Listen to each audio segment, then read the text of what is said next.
I want to share something with you that you might not realize, because I certainly didn't realize it until I was going through it. I realize very, very much now why it is that Jonah ran. Because serving God as a prophet is not, it is not a bowl of cherries. It is incredibly difficult to speak a message that you can't control. And I want you to think about that for a minute, how difficult that is to speak a message and to say, like, this is going to happen. And by the way, not a message people want to hear. It's a message that people fight you on, that they hate you for, that they blame you for, even though it's not your message. It's a message of judgment. It's a message of warning. These are the messages that God has me speak, aren't they? Messages of rebuke, messages of warning, messages of destruction. Nothing anyone wants to hear. And so I speak it, and I know it when I'm speaking. I know that this is what God is telling me, and I don't like get a wild hair and think, I'm going to go speak this message to people. They're just going to love it, love it, love it. No, God tells me something, and usually I'm like, oh, well, okay, let me be honest or clear about this, honest about everything, obviously. When God first speaks something to me, the message is always sweet in my mouth, but then it turns bitter in my stomach. The way that the word talks about it, let me explain what I mean by that, is it's always sweet when God is talking to you.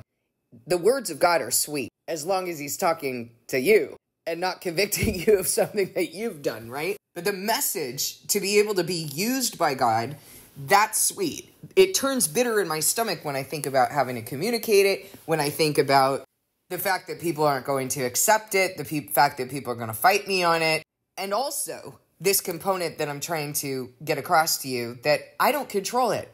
So a lot of times when I speak something that he has told me to speak, then I start sitting back and going, ugh, when is this going to happen? Am I sure that I heard that? And you know, the devil's able to kind of do his thing with me and cast out. And so then I have to, I go through this whole process of, no, I heard this from God, and I know because this, and this, and I know because I asked him for a witness to make sure that I was hearing that from him. So that's what I've been going through this morning, because I spoke quite a bit to you yesterday. And so then I'm like, am I sure about this? Am I sure about this? God's been speaking to me about this for years now. You would think that I would be sure of myself, but I'm not sure until I return back to God and sit with his spirit and review everything that he did. And the other thing that I have to do is continuously is, Lord, will you give me another witness? Will you affirm? Will you confirm? And then I sit with him and I sit in his word. Okay, so all of that said, it's a very difficult time right now. There's a lot going on for me personally in my own life. And I'm just as human as anyone else. And so what I want to do is like, okay, you told me this is going to happen. Now I'm going to go look for it. And so sometimes what happens is I end up going to the news and looking for what he's going to do. Well, my left eye has been vexing me. Like, it's bugging me so much. It's super itchy and sensitive to light. And as many of you know, most of the time I'm reading the Bible on my computer on a Bible app because it's easier to study that way, you know, to look up certain contexts across different scriptures. And I've been taking it up with God and going, what is this? Is this a blank spec thing? No, I definitely considered that. And the other day I was making apple fritters, thinking about something that I had done that I knew I wasn't supposed to do, and some oil splashed up into my left eye. And he let me know that the issue he was taking up with me in vexing my left eye is that if your eye causes you to sin, if your left eye causes you to sin, gouge it out. It would be better for you to enter life without your left eye than for that sin to remain with you, essentially. So today he's reminding me of that by vexing my eye again, and requiring me to sit with his spirit and his word alone, and telling me, you do not go anywhere else unless I tell you to go somewhere else. And I actually really appreciate that he did this with me, because the more you go searching in the world for the confirmation of what God's telling you, the more anxious and discontent and irritable and doubtful you become. But when you go to his spirit and you go to his word, you're going to receive the confirmation. So I just wanted to share that testimony with you. I have been sitting in his word. I did continue to read Isaiah as I suggested that you did, because there continues to be more and more confirmation of what it is that God is doing at this point in time, and what I've told you that he has revealed to me. It is true. What he has revealed to me is true. So I want to show you more confirmation in the book of Isaiah. In the last video, I went over Isaiah chapter 11, and I spoke with you about the previous banner that he raised in these end times, which represented the witnesses. And in Isaiah 11, he raises a second banner, which represents the multitude in white robes. And here again, he is saying, so if that's not enough, that he's showing you when he's raising that second banner. He also talks about Ephraim's jealousy vanishing, just as Paul had talked about how salvation had come to the Gentiles in order to make the Israelites envious. So Ephraim's jealousy is now vanishing, and Judah's enemies are being destroyed. So this is the time in which Jews they were hardened until the full number of Gentiles came in. Now Jews are coming in, and God is making a highway for the remnant of his people. He's making a way for them. He also talks about those who are left from Assyria. So even in all these nations, you have people coming out of these nations. Never once, let me just point out, does he say that they came out of some land called Israel. He does not say that, because his people are Israel. What he says is, in that day, the Lord will reach out his hand a second time to reclaim the surviving remnant of his people from Assyria, from Lower Egypt, from Upper Egypt, from Cush, from Elam, from Babylonia, from Hamath, and from the islands of the Mediterranean. So what is this land that they're calling Israel? It's part of Babylon. That's what that is. It is Babylon. And there are people who are going to come out of Babylon, but there is no mention of some land called Israel in which Jews are going to be saved. This is what is being spoken of. Ephraim will no longer be jealous of Judah. Who did we say Ephraim was at the very beginning of the book of Isaiah? Ephraim is representing that northern kingdom that was always coming against Judah, that was jealous of Judah. Now, in this next chapter that we're going to read, it talks about a song of praise, and I think we could just read it real quickly. In that day you will say, I will praise you, Lord. Although you were angry with me, your anger is turned away, and you have comforted me. Surely God is my salvation. I will trust and not be afraid. The Lord himself is my strength and my defense. He has become my salvation. With joy you will draw water from the wells of salvation. In that day you will say, give praise to the Lord, proclaim his name, make known among the nations what he has done.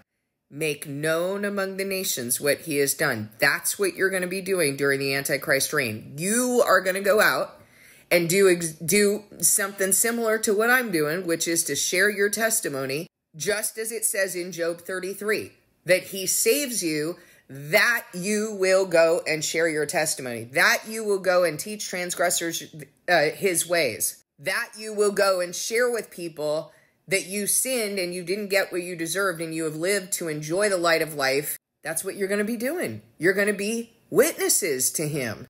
Give praise to the Lord, proclaim his name, make known among the nations what he has done, and proclaim that his name is exalted. Sing to the Lord, for he's done glorious things.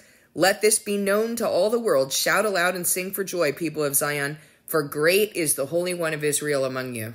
So they're really happy about God calling them. They're very happy about returning to him. And it talks about this in Ezekiel 38. When Gog, the Antichrist, comes against God's people, what Ezekiel 38 says is that Gog gets this wicked idea in his head that he's going to invade a people who has recovered from war. You may not have recovered from physical war, but you have recovered from a spiritual war when God has called you and let you taste of that heavenly gift, of those waters from the well of salvation. So that's what we're talking about here in chapter 12. Now in chapter 13, he starts talking about Babylon. Not the king of Assyria. The king of Assyria has already come. He's beat you with a club. He's brought you low. Now he's going back to Babylon. A prophecy against Babylon that Isaiah, son of Amos, saw.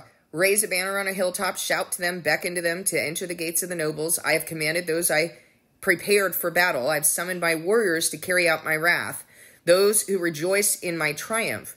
Listen, a noise on the mountains like that of a great multitude. Okay? Multitude. Listen, an uproar among the kingdoms, like nations massing together. The Lord Almighty is mustering an army for war. They come from faraway lands, from the ends of the heavens, the Lord and the weapons of his wrath to destroy the whole country. Wail, for the day of the Lord is near. It will come like destruction from the Almighty. Because of this, all hands will go limp. Every heart will melt with fear. Terror will seize them. Pain and anguish will grip them. They will writhe like a woman in labor. They will look aghast at each other, their faces aflame. Okay, so the king of Assyria, by the way, the king of Assyria has already been defeated. God already accomplished what he was doing with the king of Assyria. Now he's talking about Babylon. So if anyone is confused and they think, well, what maybe the king of Assyria is Babylon. No, it's not. The king of Assyria is a foreign nation. Babylon, throughout the scriptures, at the end, is a kingdom that's supposed to know better. These are people who are saying that they're in Christ, but they're not. These are people who are saying that they're chosen, but they're not. See, the day of the Lord is coming, a cruel day with wrath and fierce anger to make the land desolate and destroy the sinners within it. The stars of heaven and their constellations will not show their light. The rising sun will be darkened. The moon will not give its light. I will punish the world for its evil, the wicked for their sins. I will put an end to the arrogance of the haughty and will humble the pride of the ruthless. Did you notice that when the king of Assyria was dealt with, people came out of the king of Assyria, and they even came out of Babylonia, and that God dealt with him here? Let me tell you something. If God is dealing with you here, be grateful. If he's dealing with you later, you're toast. Because the only thing that you were good for here, the only reason you were created, was to be an object of his wrath. You're being used as an instrument to bring judgment, in order to display, as Paul says, to display his glory to the objects of his mercy. That's what could have become of them. Babylon isn't brought down until after the resurrection. And so the implication is Babylon is continuing to be used as an object of his wrath and to bring judgment on his people or to test his people. And then he's going to turn on it. This land calling itself Israel, these Zionists who are described as plundering and looting in Isaiah, taking people's homes. Isaiah 10, woe to those who make unjust laws, who issue oppressive decrees, deprive the poor of their rights and withhold justice from the oppressed of my people, making widows their prey and robbing the fatherless. What will you do on the day of reckoning when disaster comes from far? Isaiah 10 is describing the judgment that God is bringing on that nation by the king of Assyria. But that nation is going to rise again. It's going to persecute God's people in the Antichrist reign. It is going to force all of the inhabitants of the earth whose names have not been written in the Lamb's Book of Life to receive the mark of the beast and worship it as an image. And those whose names are written in the Lamb's Book of Life are going to be killed by it. And then it will go to its destruction after the resurrection. I will put an end to the arrogance of the haughty, and I will humble the pride of the ruthless. I will make people scarcer than pure gold, more rare than the gold of Ophir. Therefore I will make the heavens tremble, and the earth will shake from its place at the wrath of the Lord Almighty in the day of his burning anger. Like a hunted gazelle, like a sheep without a shepherd, they will all return to their own people. They will flee from to their native land. Whoever is captured will be thrust through. All who are caught will fall by the sword. Their infants will be dashed to pieces before their eyes. Their houses will be looted and their wives violated. That's what they're doing right now, isn't it? See, I will stir up the Medes who do not care for silver and have no delight in gold. Their bows will strike down the young men. They will have no mercy on infants, nor will they look with compassion on children. Babylon, the jewel of kingdoms, the pride and glory of the Babylonians, will be overthrown by God like Sodom and Gomorrah. She will never be inhabited or lived in through all generations. There no nomads will pitch their tents, no shepherds will rest their flocks, but desert creatures will lie there. Jackals will fill her houses. There the owls will dwell, and there the goats will leap about. Hyenas will inhabit her strongholds, jackals, her luxurious places. Her time is at hand, and her days will not be prolonged. Now listen to what's said in chapter 14. The Lord will have compassion on Jacob, and once again he will choose Israel and will settle them in their own land.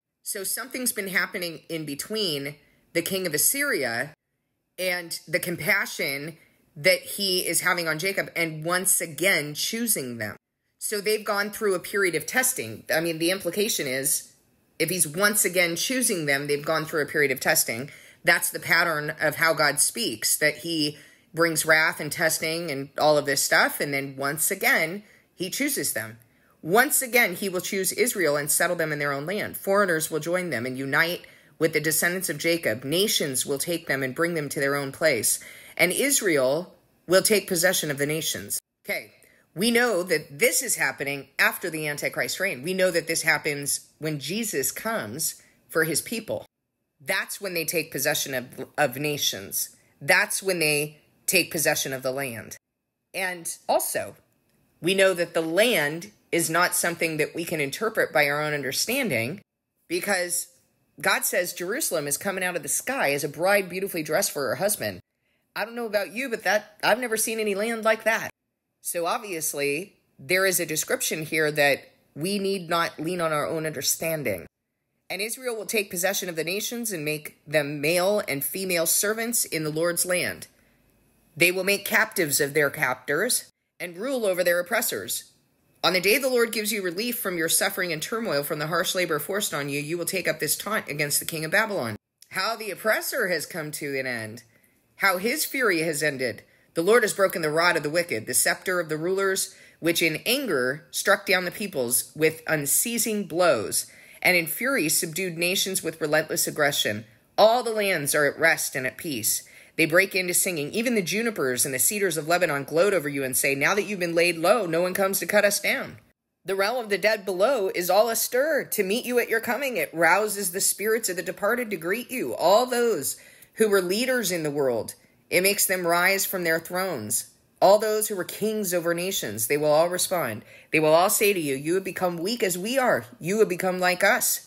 By the way, these are people who've been thrown into the lake of burning sulfur. So it's kind of interesting that he talks about, that those who were important are the ones who are going to serve you. So this idea of people being thrown into the lake of burning sulfur and kind of ceasing to exist or something like that is not really accurate. I mean, we don't know what it looks like exactly, but we know that God says that they're going to be serving us. This is a stratified kingdom. There are those going up in the first resurrection who have an inheritance. Each is going to be given a reward according to what they've done. Not everyone going up in the first resurrection has done the same thing. Some have been prophets, some are the multitude in white robes.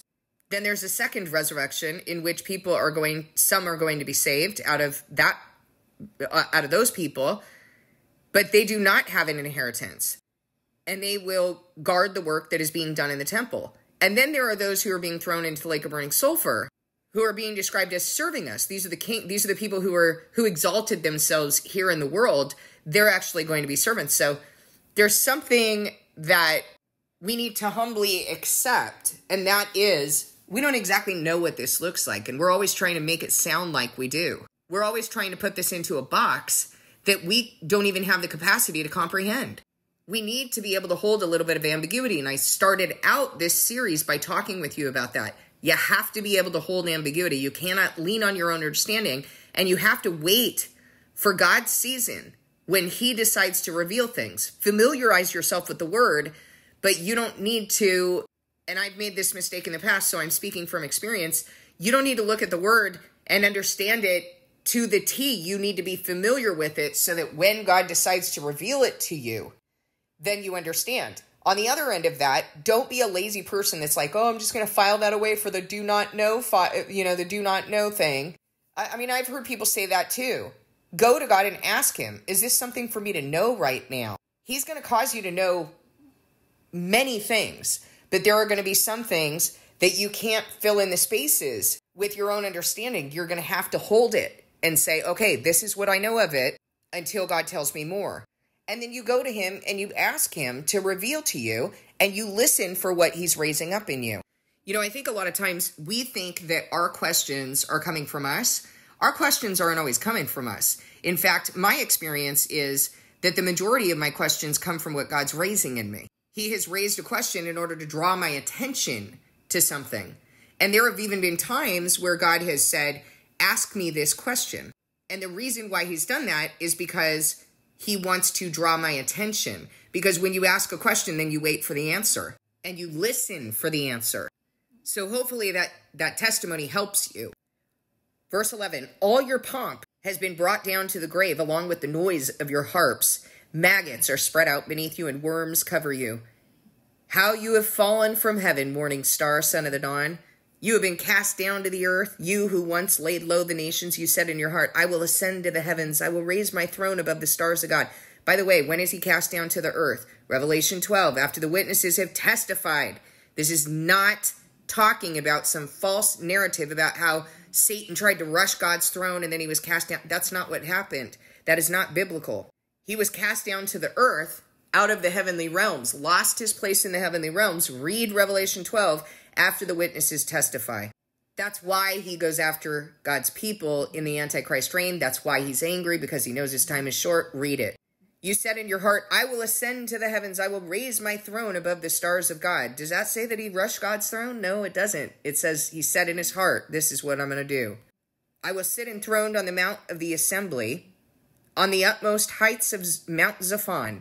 I will ascend above the tops of the clouds and make myself like the Most High. But you are brought down to the realm of the dead, to the depths of the pit. Those who see you stare at you. They ponder your fate. Is this the man who shook the earth and made the kingdoms tremble? The man who made the world a wilderness, who overthrew its cities and would not let its captives go home? All the kings of the nations lie in state, each in his own tomb. But you are cast out of your tomb like a rejected branch. You are covered with the slain, with those pierced by the sword, those who descend to the stones of the pit. Like a corpse trampled underfoot, you will not join them in burial. For you have destroyed your land and killed your people. Let the offspring of the wicked never be mentioned again. Prepare a place to slaughter his children for the sins of their ancestors. They are not to rise to inherit the land and cover the earth with their cities. I will rise up against them, declares the Lord Almighty. I will wipe out Babylon's name and survivors, her offspring and descendants, declares the Lord. I will turn her into a place for owls and into swampland. I will sweep her with the broom of destruction, declares the Lord Almighty. The Lord Almighty has sworn, surely as I have planned, so it will be. As I have purposed, so it will happen. I will crush the Assyrian in my land. On my mountains, I will trample him down. His yoke will be taken from my people and his burden removed from their shoulders. This is the plan determined for the whole world. This is the hand stretched out over all the nations. For the Lord Almighty has purposed, and who can thwart him? His hand is stretched out, and who can turn it back? This prophecy came in the year King Ahaz died. Do not rejoice, all you Philistines. The rod that struck you is broken. From the root of that snake will spring up a viper. Its fruit will be a darting venomous serpent. The poorest of the poor will find pasture, and the needy will lie down in safety. But your root I will destroy by famine. It will slay your survivors. Wail, you gate. Howl, you city. Melt away, all you Philistines. A cloud of smoke comes from the north, and there is not a straggler in its ranks. What shall be given to the envoys of that nation? The Lord has established Zion, and in her his afflicted people will find refuge. Okay, so he's talking about all those destined for wrath, Babylon, the Assyrian, the Philistines. It doesn't matter what nation you're coming from. You have to become Israel. I live in America. I no longer am this patriotic, brainwashed, living by the world and the wisdom of the world. I don't belong to that nation. I belong to the spiritual nation of Israel. And that's the way that you need to think. Because if I continue to be connected to this in patriotism to this nation, and that's where my loyalty is, and that's where my identity is, and I'm brainwashed by all their ideology and their imperialism, that's a false prophet, guys. You can only belong to one nation. You got to choose. You want to belong to the world, or you want to belong to God's nation of spiritual Israel. All the nations of the world are Babylon. All of them are destined for the lake of burning sulfur. Okay, so then the subsequent chapters, from what I can see, are judgment being described on these different nations that chose to remain in Babylon. And, of course, they're being identified as Moab and the Philistines and the Assyrian, but they are essentially everyone who has remained in Babylon. You're told, come out of Babylon, or you're going to bear in her plagues. You want to keep being an American, you want to keep being European.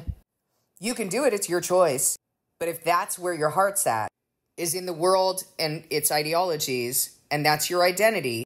That's the name on your forehead. Please discern this message with God.